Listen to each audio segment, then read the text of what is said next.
immediately. I told him you were in surgery, but he didn't care. He said if I didn't get you right away, I'd pay for it. She brought her hands to her face, eyes wide with terror. He knows where my husband works. He knows the names of my children. Padilla put his hand on her arm and squeezed reassuringly. Everything will be all right. Which phone is this man on? He trotted after her down the corridor to an office behind the front desk. The nurse grabbed the receiver off a blotter with both hands and thrust it out toward Padilla, as if she were holding a live grenade. He took it from her, gently, one hand covering the mouthpiece, then gestured for her to leave the room. When she was gone, he answered, Hello? This is Dr. Padilla? I have an emergency at my home, the man on the other end of the line said gruffly. One of my children is very sick. I need you here now. There is a jeep waiting for you outside the emergency room entrance. Padilla gritted his teeth. He understood a parent's panic, but there was no reason for this. Look here. First of all, you don't threaten my nurses like that. Ever. Second of all, you don't... Dr. Padilla, the man interrupted, his voice turning as smooth as the side of a shiny knife blade. The jeep waiting for you outside is being driven by one of my first lieutenants.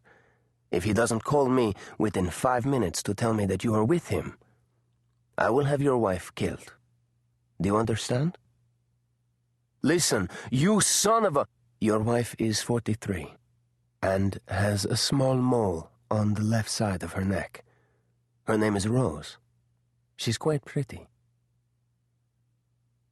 As the first lieutenant steered the loud jeep back toward the hospital 2 hours later, Padilla realized that his father's wish for him to change the world might actually come true. But he never anticipated he might have to risk his life to do it. Part 1. Chapter 1. March. Christian Gillette reached into his suit jacket and pulled out his favorite pen, a 50-cent Papermate you could pick up at any drugstore in Manhattan, white plastic with a light blue cap and black lettering down the side. He'd been using these for 20 years, ever since Stanford Business School. He liked the way the ink flowed evenly and smoothly all the time, and when he found something reliable, he stuck with it, from pens to people. One of the army of attorneys on the other side of the long conference room table snickered. We had special ones made for the occasion, the young man explained quickly when his white-haired senior partner gave him a mortified look from the far end of the table. As mementos.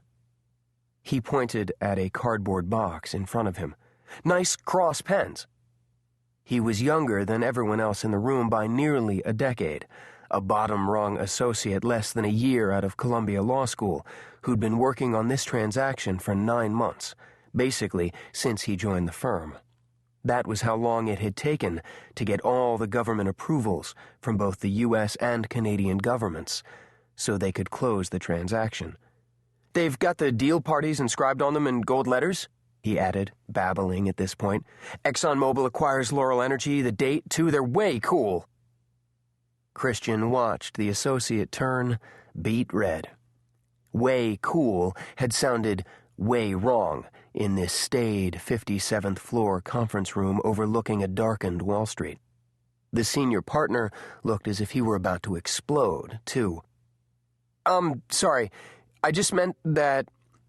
The associate swallowed the rest of his sentence, realizing that the hole he dug would only get deeper the longer he went on, no matter what he said. The experience of being involved in such a huge deal at this tender a career age had gone from euphoric to nightmarish in a heartbeat, and he was seeing his short stint at the firm going up in flames over ink dispensers.